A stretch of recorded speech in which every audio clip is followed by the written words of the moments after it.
Every damn day, something new is happening in the world of sports. Good, bad, or indifferent. But in the end, everything reflects the person, the human being, in a light that most of us don't want to be seen in. With that being said, I don't watch a lot of college football.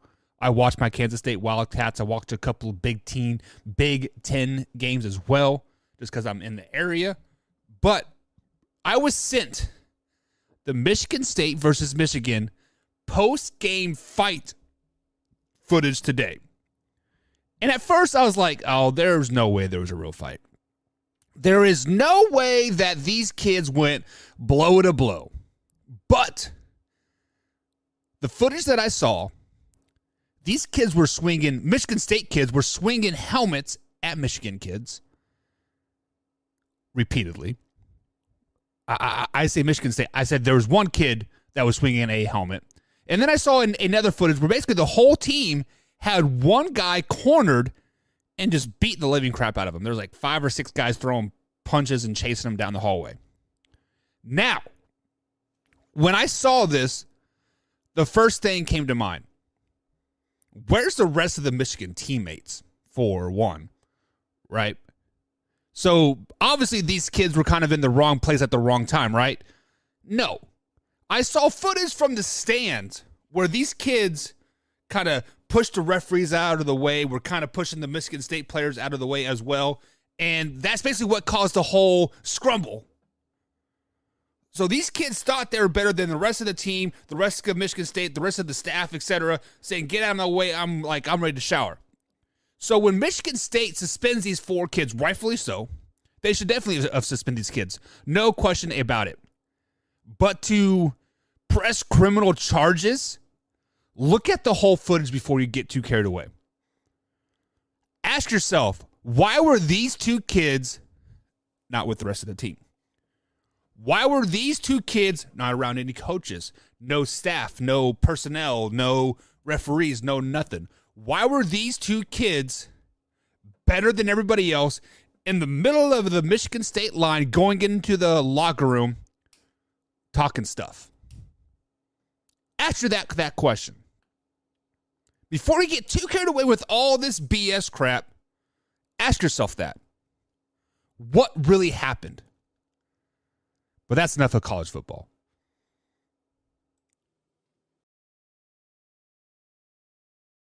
Are you radio show on the planet? Nation, rise. Rise up. You on the beat every time.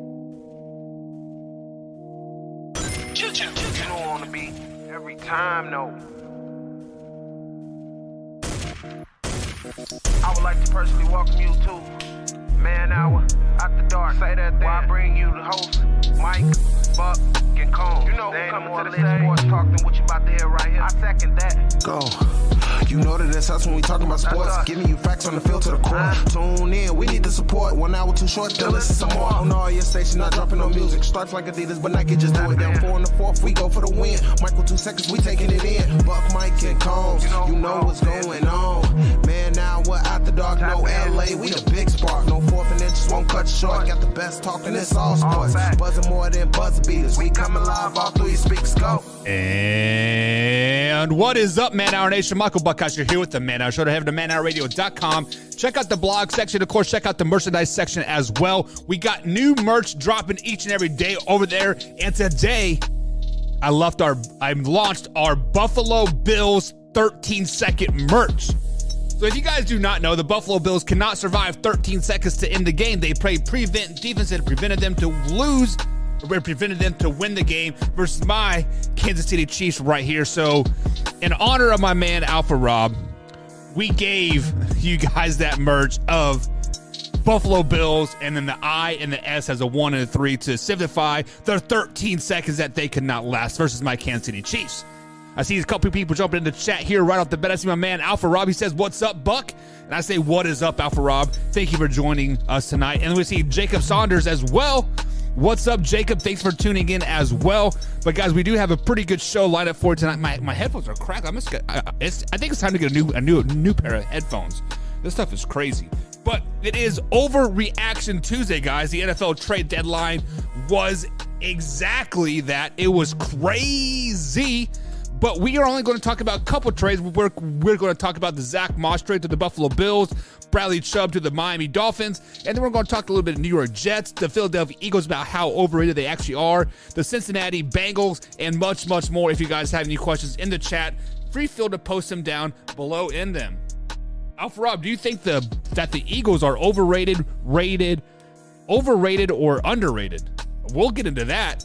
But Alpha Rob, definitely feel free to ask that question, because you guys know my opinion about the Philadelphia Eagles. Complete trash. Trash. They're not even the best team in the East, let alone the NFL. Get that crap out of here. BC Combs is late with this power ranking, so we'll talk a little bit about those tomorrow. I'm sure those are trash as well. But with that being said, guys, let's get in to today's show. Overreaction Tuesday. Overreaction Tuesday. Each and every Tuesday, guys, moving forward here, we will be doing that. We will definitely be overreacting to a lot of the NFL things moving forward. I'm flying solo tonight. BC Combs will be on with me tomorrow.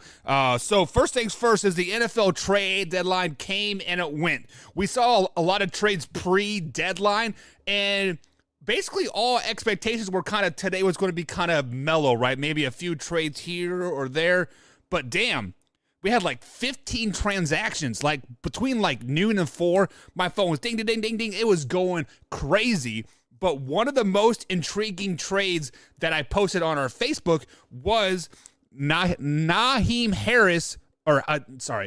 Hines to the Buffalo Bills for Zach Moss, and I believe it was a 6th-round pick as well. And all the Buffalo Bills fans that I saw, they were up in arms about this. They were excited. They were like, hey, this guy is going to lead us to the promised land, yada, yada, yada. You guys need to pump those brakes one damn second. You guys understand this is the biggest overreaction ever, right? This is legit the biggest overreaction ever. Hines for the Indianapolis Colts this season versus the AFC. Spoiler alert, the Buffalo Bills play in the AFC. He is averaging 1.2 yards a carry. 1.2 yards a carry. I can take a step and get 2 yards, like 1.2 yards a carry in the NFL, and you think this guy is going to be a game changer for you guys? Pump the brakes here a little bit. Okay, it does get a little bit better. In the month of October, since we have officially moved over into November, full 4 games in the month of November, he had 11 attempts for 2.5 yards. Congratulations. Oh, it gets even better. He did have a touchdown. Congratulations, Hines. You are going to, steamroll in Buffalo and make them the ultimate front runners ever. Nobody's going to stop them ever. They're going to score on every freaking play, every possession. There's no stopping them at all. Okay. But then I see it. I understand. People are saying, well, Zach Moss was the same, yada, yada, yada. Zach Moss wasn't doing much for the team. Well, spoiler alert, Buffalo Bills don't run the ball a whole lot. But when Zach Moss was in there, he was averaging 6 yards a pop. How many yards are in a first down, guys? 10? You give the ball to Zach Moss twice, you're getting a first down. Like, come on. Like 6 yards a pop. Of course, then you're like, oh, October, he was down. I see Alpha Rob saying, I was tired of watching Moss get stuffed on 3rd and 1.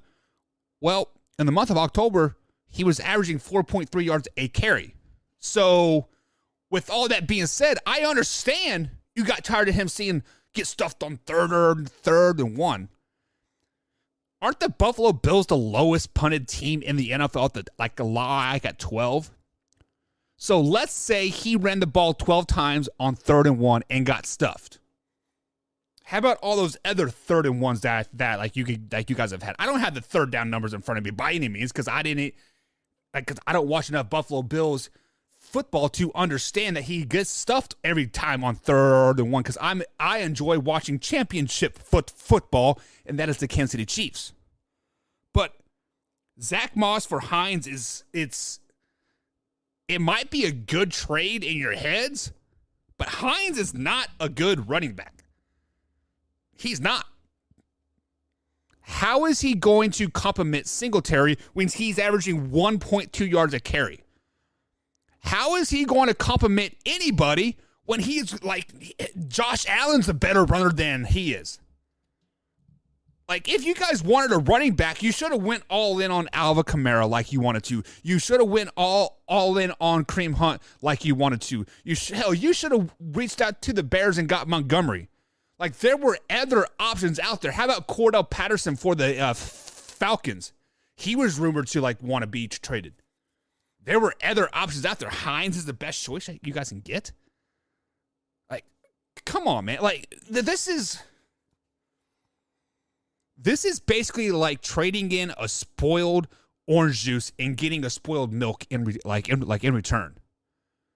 Yeah, you can make some cottage cheese out of spoiled milk, but who really wants to eat cottage cheese? Cottage cheese is freaking gross. Give me that spoiled orange juice all day long. Like at least it'll clean me out. Like, it'll come out the back end and not back up. Because have you ever tried to drink chunky milk? It's like, ugh.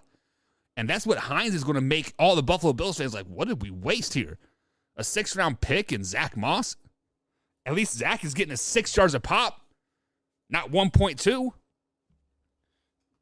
Alpha Rob says he's tired of seeing Zach Moss getting stuffed on 3rd and 1. Don't worry, you won't have to worry about that anymore. Now Nyheim Hines is going to get stuffed on 3rd and 0.5 yards.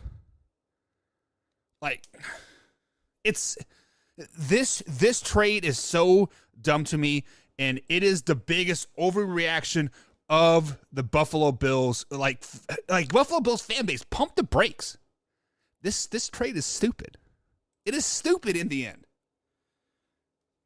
Come on, it's so dumb. Overreaction Tuesday. And the next, actually, let me jump into the chat here.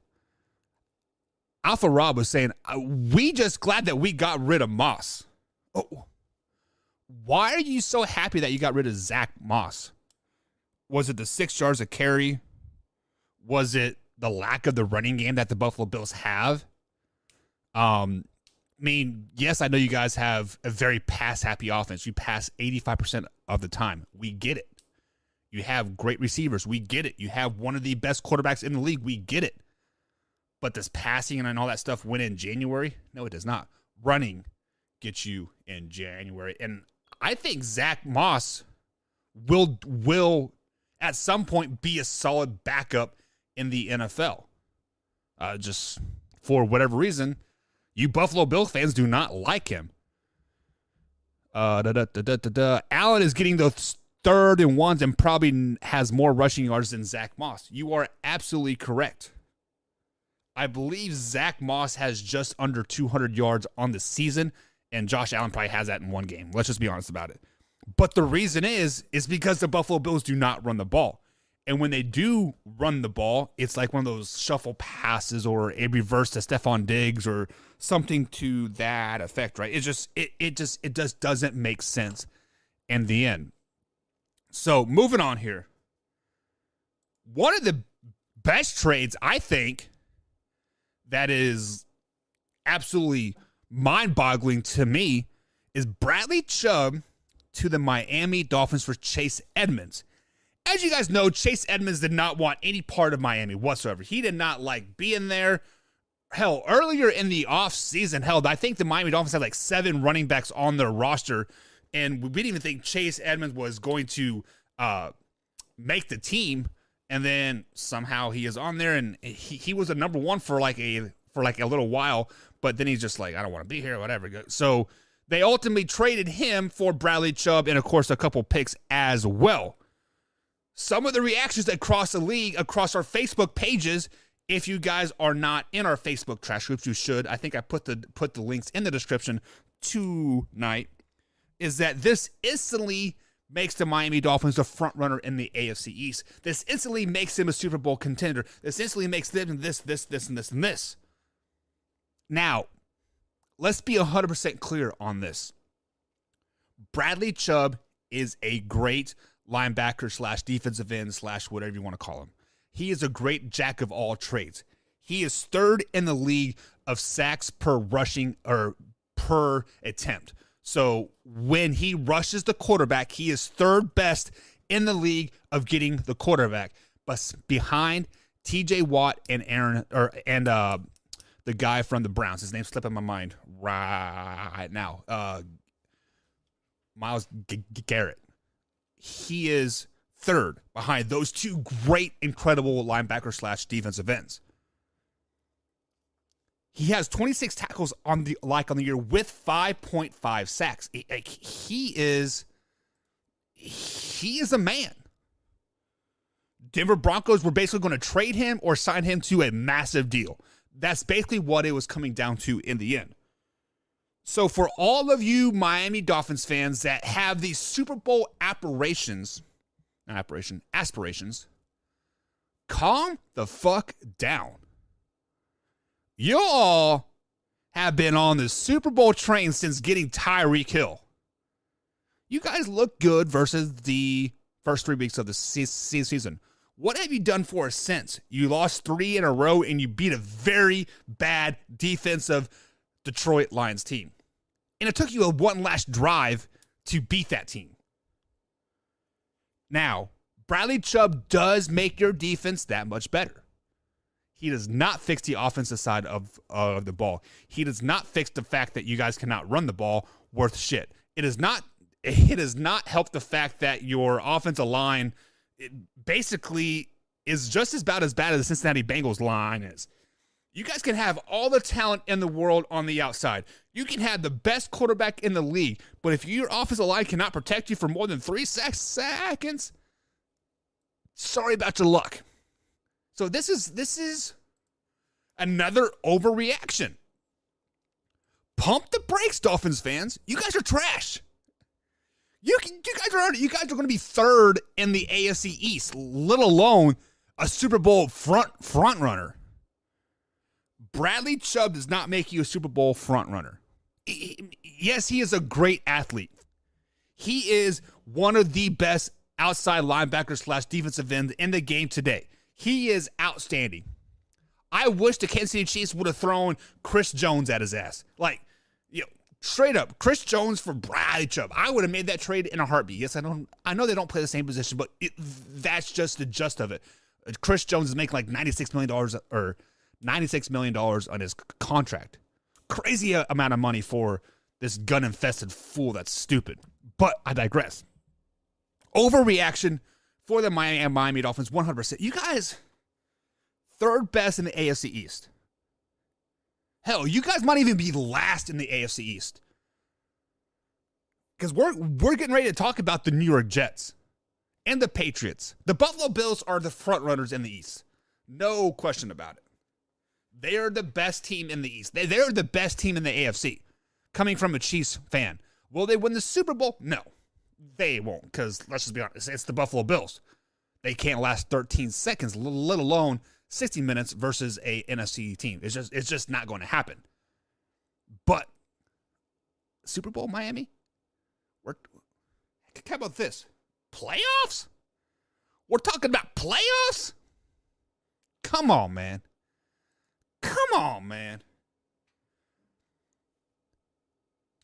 Dolphins fans thought they were going to the Super Bowl when they had a 9-game win streak against bad teams. Absolutely correct. Now, there are no, quote, bad teams in the NFL. I mean, there's teams that don't just match up well versus said teams they're playing against, right? Because any given Sunday, any team can win. But, Jacob, you are absolutely right. Miami Dolphins had such this pound my chest, we're great a couple seasons ago when they did have that 9-game winning streak. They didn't even make the playoffs that year. Did they have to call in Ryan Fitzpatrick every fourth quarter to save Tua's ass?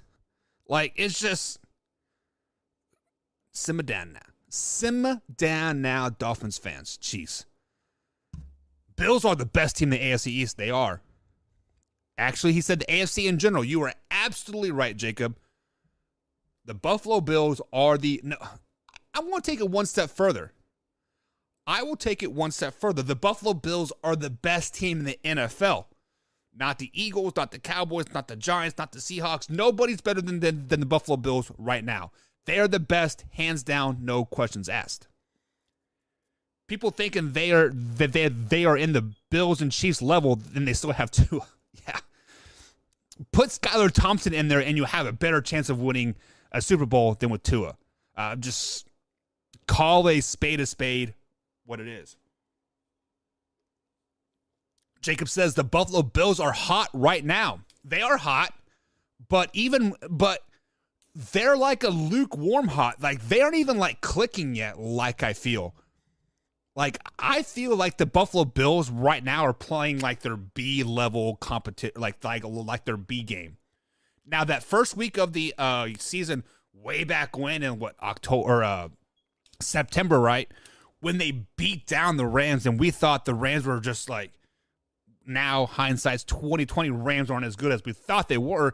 But it seemed like the Buffalo Bills were an unstoppable force. Now they've come down a little bit. So if, like, let's say that is their A game, they're playing like a B plus game right now. The Buffalo Bills are still performing at a very, very high level, playing a lot of good football, but I don't think we've seen the best football or the best stretch from the Buffalo Bills yet. So that, as a Chiefs fan, that scares me.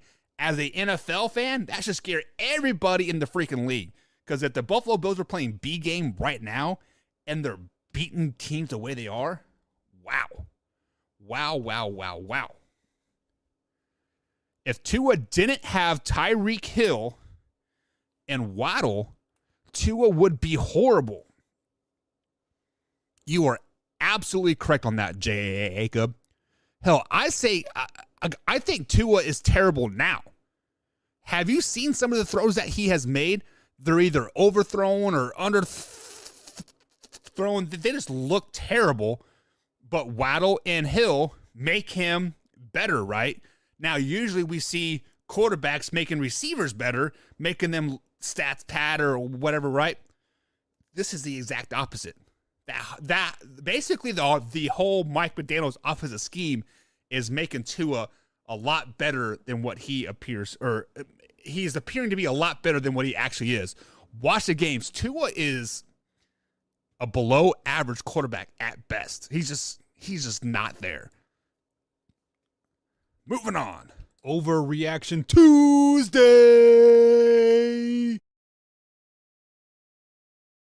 Oh, wrong button. Overreaction Tuesday is brought to you by Manscaped. If you guys use promo code MANHOUR at manscaped.com, it'll save yourself 20% plus free shipping on the Lawnmower 4.0. Are you guys interested in trimming away that bush, making your lady happy, making your Johnson peer a couple inches bigger?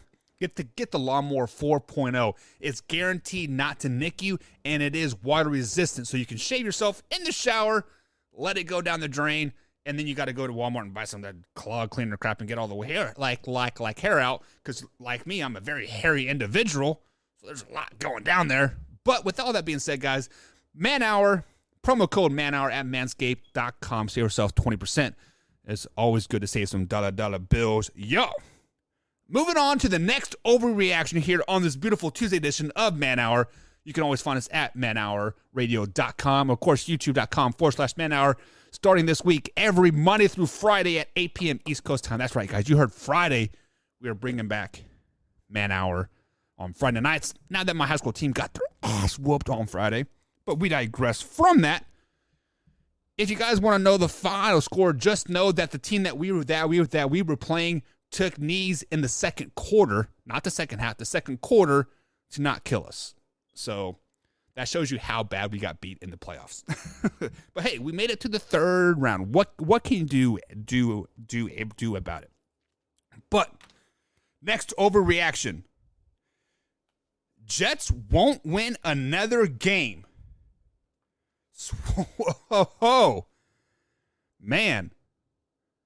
The New York Jets won't win another game. This is an AFC heavy edition right here on the Man Hour on this Tuesday edition, Overreaction Tuesday. As you guys know, the Jets did lose to New England on Sunday, 22-17. They had very suspect play from their quarterback, even though the stats say that he did throw for 355 yards for 2 touchdowns. But he had 3 interceptions and just threw for 45% completion percentage. Wrap your head around that. 45% completion percentage. So that means every 3 out of 5 passes were hitting the ground. Guys, dude, the New York Jets were deemed as this hot team, as a sleeper. They were 5-2 or something like that going into this game. Beastie had them as he was at number 7 in their power rankings. They were clicking, they were nailing, yada yada yada. But then Breece Hall goes down. Breece Hall is out for the season. Torn ACL for Breece Hall. Now, they did pick up James Robinson from the Jaguars, but obviously James Robinson is a veteran. He's a little older in the like in the league, yada yada yada. But then that makes you question: didn't they have a running back on the roster by the name of Michael Carter? We all thought he was going to be good. Apparently, the Jets do not think he is good whatsoever. Also, what is really going on in New York? All their big-name receivers won out. Except for Davis. Elijah Moore wants out. Nims wants out. A couple offensive linemen want out. Like, what is going on in New York? I mean, usually winning cures all right, but then all these star players won out. They just won 4 in a row over Pittsburgh, Miami, Green Bay, and Denver. All pretty tough games, right? They beat down Miami, that trash-ass team. But when we look at this team moving forward, Zach Wilson, my man Torrey said it the best. Zach is trash. This year on the season, Zach Wilson has 1,000 yards passing, 54% completion percentage, 3 touchdowns to 5 interceptions. Now, yes, I know he missed the first couple games of the season, but still, 3 touchdowns to 5 interceptions in the last 4 games that you have played? 2 of those touchdowns came last week versus the Patriots? Okay. There is going to be no quarterback change per Coach Robert Saleh in New York. And his QBR right now, 41% the last 2 games. So is it an overreaction to say that the Jets will not win another game for the rest of the season? Let's look at their schedule moving forward, shall we? Buffalo Bills, loss. At New York, loss. Chicago just got a lot better. Addition by subtraction in Chicago. They picked up Chase Claypool. I'll look for him to, be acclimated by that December game. Vikings, pretty damn good. They play Buffalo. That's another loss. So right there's 5 straight losses. And we're talking about a team that's kind of just hanging on a thread as is, going 5-8, going into this December 18th game versus the Detroit Lions. Lions are bound to beat somebody. Give them a loss there. Jacksonville Jaguars lost. Seahawks, pretty damn good loss. Do you want me to throw you a bone, New York?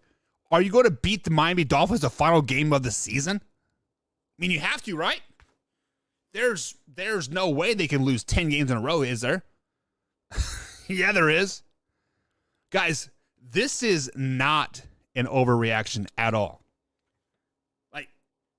It is not. The New York Jets could legitimately lose 10 games in a row. The reason why I say that is because right now they lost to a not very good Patriots team. A Patriots team that was kind of starting to find their way a little bit, or they're trying to find their way a little bit. Had they found it? Maybe. But then they play a Buffalo Bills team, the best team in the NFL. That'd be 2 losses in a row. Then they play New England again at New England, a very tough place to play. That's another loss. Now, when you lose 3 games in a row, momentum is a very powerful tool in the NFL. That is why the Jets rattled off 4 wins in a row versus some okay talent. I mean, you can say, actually, when we look at it, the 4 games that they won, Pittsburgh, Miami, Green Bay, and Denver, they're not very good teams. So, is it safe to say that the New York Jets were all smoke and mirrors? Yeah. The New York Jets were all smoke and mirrors, those 4-game win streak. When people were on this hype train, let me pause and collect my thoughts, because every time here on Man Hour, when I tell you guys a team is trash, you come at my throats. So I'm not going to call the New York Jets trash. I'm going to call them who we thought they were. They are not a very good team. Yes, they did win 5 games this year so far in the NFL season. Yes, they are 5-3 going into week number 9. Yes, they did win 4 games in a row. But look who they beat. A rookie quarterback with the Pittsburgh Steelers and Kenny Pickett. I believe that was his first game. They beat a bad Miami team. Yes, they beat them 40-17. Anytime you score 40 points in the NFL, that's a good thing. Skylar Thompson's first game as an NFL starter. They beat the Green Bay Packers at Green Bay. Pretty good win. Sauce Gardner had a hell of a game. Even a broke clock is right twice a day. Oh, that's right. The Green Bay Packers are the worst team in the NFC North. Then they beat a Denver Broncos team, 16-9. Yes, it was at Mile High Stadium. Yes. Oh, no, they weren't playing Russell Wilson. They weren't playing a $245 million quarterback either. They're playing a backup quarterback in Ripon. So when we look at those 4 wins, guys, that is all smoke and mirrors. I admit it. I was on this New York Jets hype train. Like, I was like, damn, 5-2? The New York Jets, watch out. These guys are sleepers. But then I dove into it. Rookie quarterback, first start. 3rd string rookie quarterback, first start. A bad Green Bay Packers team. A backup quarterback. Tell me. I would love to hear you Jets fans tell me that I'm wrong. But I'm not. This Jet team was all smoke and mirrors. There is a reason why Elijah Moore, your number 1 draft pick from last season, wants out. There is a reason why Nims has wanted out all season long. And you guys aren't even playing him at all, which I think Nims is a really good receiver. Why aren't you guys playing him? Davis is the only one that has kept his mouth shut, and that's because he's just getting the ball. I believe he is he's the leading receiver by double-digit catches. And he doesn't have any leg to stand on, because basically after the Jets are through with him, he's not going anywhere. So let's just be honest. Breece Hall was the only bright spot for this New York Jets team, and he is gone. Jets suck. Jets are trash. The cracks aren't showing because the cracks were always there. Winning masked those cracks with some putty, and guess what? It's raining now, and the putty's gone. Jets are trash. I said it. The Jets are 100% trash. Alpha Robin says because Wilson is garbage. Wilson wasn't even playing that game. Wilson had that hurt-ass hamstring, right? So he wasn't even in. Now, the topic that you've all been waiting for. I love talking about these undefeated teams and telling these teams that they have cracks in their foundation. I love talking about these best teams in the NFL and they score 5 points in the second half on average prior to last week. I love telling you guys that your team is not very good when it's the goddamn truth.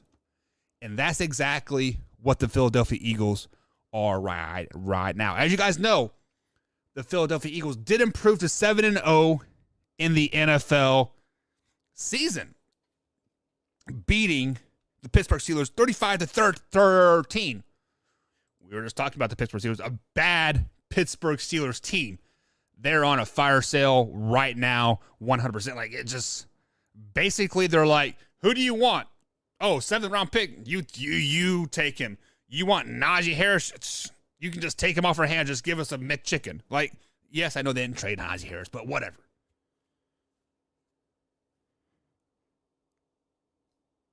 Eagles fans are saying that the Eagles are the best team in the NFL. Okay. Not so fast, my friends. Let me go ahead and play the overreaction thing right here. It's an overreaction. I don't need to explain myself, but I will, because you Eagles fans are pumping your chest saying, fly, Eagles, fly. The Eagles are the best team in the NFL. Besides being 7-0, what leg do you have to stand on to say that the Philadelphia Eagles are the best team in the NFL? Is it because A.J. Brown is having the best 8-game stretch of, or the best 7th grade stretch of his career? Is it because Hurts is having the best 7-game stretch of his career? Is it because you guys have played some okay games? You played a really good Cowboys team. You played a really good Vikings team. But beyond that, who have you guys played?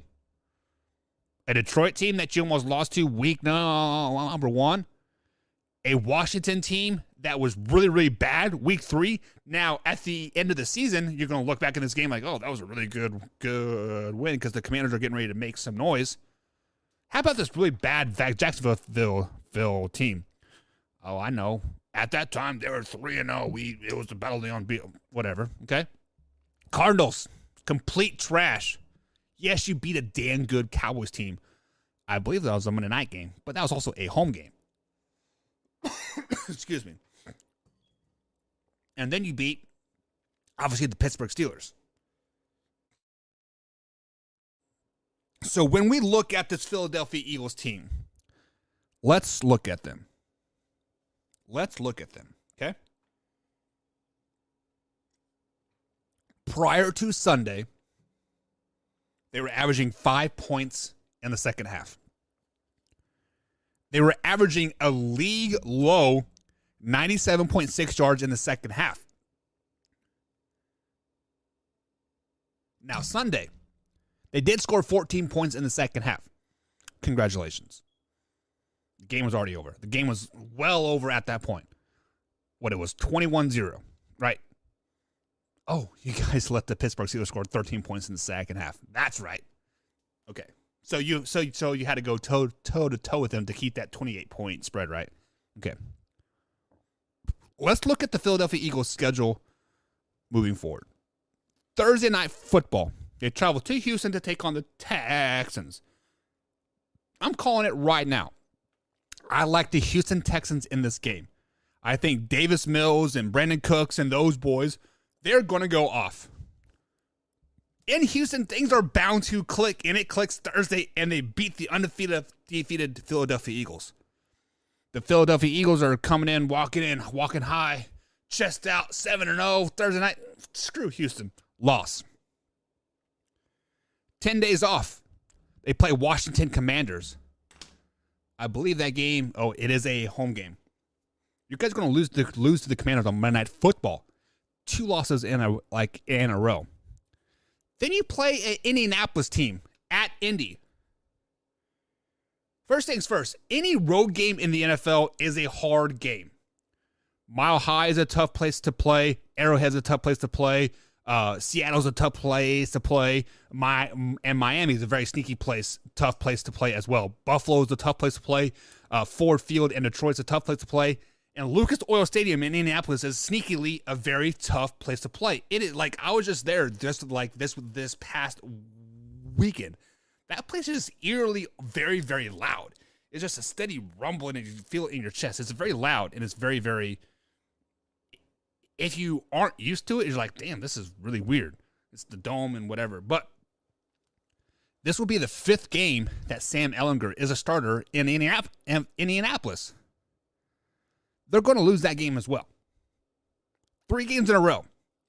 Oh, it gets better, my friend. The following week, Sunday Night Football, you're back at home. Thanksgiving hangover, you ate too much turkey, too much ham. Green Bay Packers come into town. Aaron freaking Rodgers comes into town. We've heard Aaron Rodgers' speech. Relax. It's just relax. We're going to be okay. Now, Aaron Rodgers isn't that relaxed right now, but the Green Bay Packers are bound to click. Right now, 3-game loss in a row for the Philadelphia Eagles. Given number 4, the Green Bay Packers come to town, beating the Philadelphia Eagles. Oh, then it gets better, my friend. Let's start the month of December off with a loss versus Tennessee Titans. A damn good Tennessee Titans team. They're 5-1 right now. They're freaking good. Overlooked Tennessee Titans team. And then, let's get even better. How about 3 road games to end the month of December in a division foe versus the New York Giants, versus Chicago, versus the Dallas Cowboys. Guys, the Philadelphia Eagles could lose 6 games in a row. The Philadelphia Eagles could lose 6 games in a row versus the Texans, Commanders, Colts, Packers, Titans, Giants, Bears, Cow. There's 8 games in a row. It could be very easily going into January that the Philadelphia Eagles could have a losing record of 7-8. Wrap your head around that. The Philadelphia Eagles are 7-0 right now. They could miss the playoffs. They will miss the playoffs still. I will simply put they will miss the playoffs right now. And let me put a caveat on it. Like, if they drop, now, if they beat Houston and they beat the Commanders, I think their momentum will carry them into probably 10-0. But beyond that, they aren't going to do that. If and when they lose to the Houston Texans, and that they shit the bed versus the Commanders, 8 losses in a row. Let me put that caveat on it, like just like on that, because I don't want to get too carried away. Guys, the Philadelphia Eagles are going to not be very good. The cracks are there. They have put one complete game together this season versus a very, very bad Pittsburgh team. And they gave up 13 points to this bad Pittsburgh team in the second half. Philadelphia Eagles fans, pump the brakes. You guys winning the Super Bowl, you guys being the best team in the NFC East alone, overreaction. Calm the F down. Jacob says, my parents are Eagles fans. I'm sorry, man. Jacob, who is your team? I don't think we have been quite acquainted. Who is your team? He says his parents are Eagles fans, so I'm going to guess you are a Steelers fan, just to make that little interstate rivalry happen.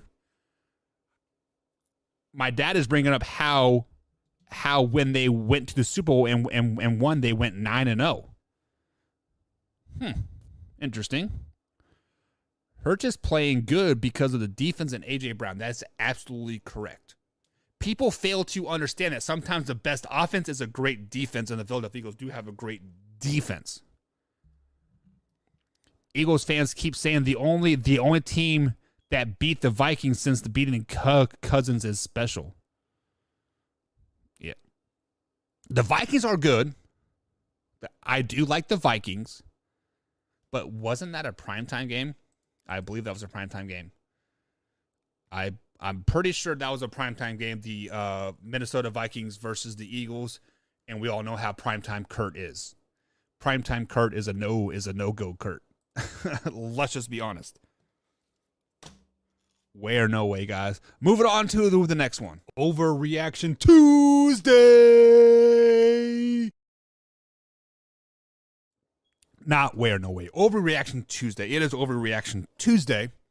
And there have been some crazy overreactions in our Facebook chat groups, guys. If you guys are not a part of those trash talk groups or chat groups in general, click the link in the description below. We started just a NFL only talk group. We try to keep the trash talk limited to there. It's just people having healthy discussions and not posting memes and that kind of thing. Now, the other trash talk groups, those are off limits. You do whatever you want besides post, nudie pics and whatnot. Right, Tori? Right, Drew?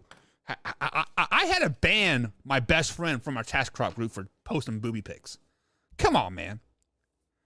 Overreaction Tuesday is here. Cincinnati Bengals got beat down Monday night versus the Cleveland Browns, 32-13.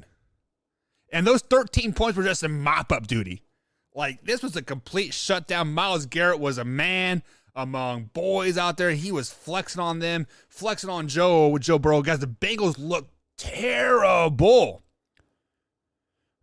The overreaction or not overreaction for this Overreaction Tuesday, the Bengals will miss the playoffs because Jamar Chase is out for the next 4 to 6 weeks.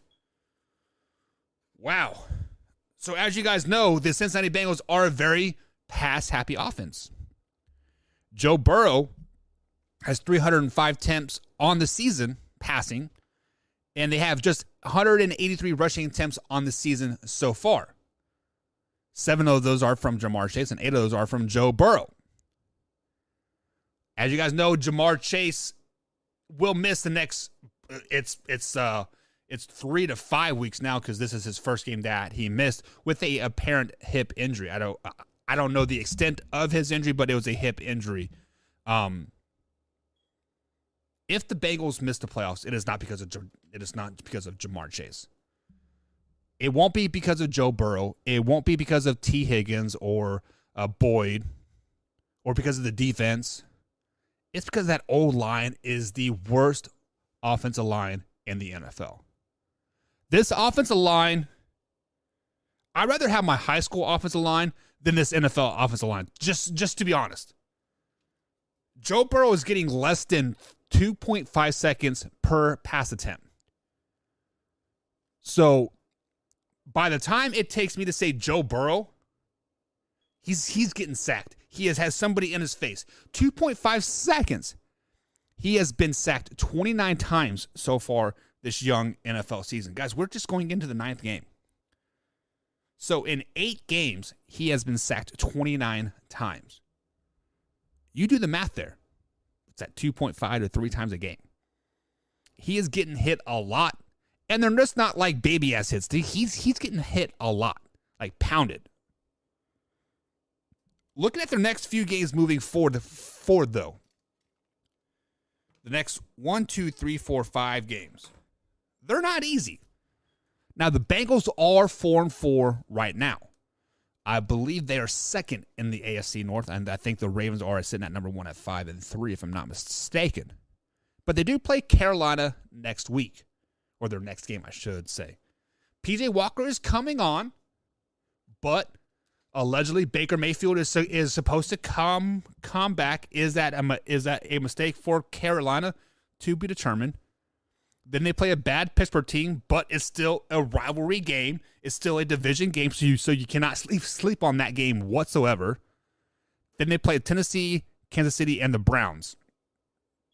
And I believe that Browns game is when Deshaun Watson would have a second game back, if I'm not mistaken. So they really legitimately have one win that I can mark up for them right now moving forward, and that's Carolina, and that's next week. So if they were to go beat Carolina and then lose to Pittsburgh, Tennessee, Kansas City, and the Browns moving forward, that puts them at 5-8. That puts them at 5-8 moving forward. Now, I feel like in the AFC, it is going to take 10 wins or a division championship to make the playoffs. At eight losses going into the last 3 games of the season, you can't get 10 wins. Now, is there a chance that they can beat all those teams? Absolutely. Absolutely. Will they? No. They won't beat Tennessee. They won't beat the Chiefs. Hell, they probably won't even beat the Browns. The only chance they have at making the playoffs is winning these next 2 games and going 6 and 6. If they can split these next 5-6 games, they have a shot. If they lose to Pittsburgh, their playoff chances are 0. I think if the Cincinnati Bengals lose to Pittsburgh Steelers in 2 weeks, their playoff chances are slim to none. That's just the way it is. And it's not because of the injury to Jamar Chase. It's not the play of Joe Burrow. We can chalk it up to the play calling a little bit. We can chalk it up to maybe Joe Burrow hangs onto the ball a little too long. 3 seconds is a little too long, apparently. It's just the fact that their offensive line sucks. How do you beat that? Quick, intermediate passes, run the ball. I don't know. Bengals are going to miss the playoffs, guys. Bengals are going to miss the playoffs. We are not going to have a repeat Super Bowl champion this year or even a repeat team. Just, it is what it is. All right, guys, with that being said, that is it for tonight's show. Man Hour, every Monday through Friday, 8 p.m. East Coast time, right here on youtube.com/Man Hour. And, of course, you can watch the replay every Monday through Friday morning at 8 a.m. on facebook.com/Man Hour. And, of course, Instagram, if you're on the old IG, you can check that out as well. But, guys, sharing is caring. Share this content, like it, and, of course, subscribe as well. We'll see you guys tomorrow with my man Beastie Combs. Beastie, I'm going to be sure pumping his chest about Chase Claypool. Let's make sure we knock him down to size, guys. Chase Claypool's not that good. He's from Notre Dame, so I guarantee you Combs will have his freaking jersey on. Jesus. Well, we'll see you guys.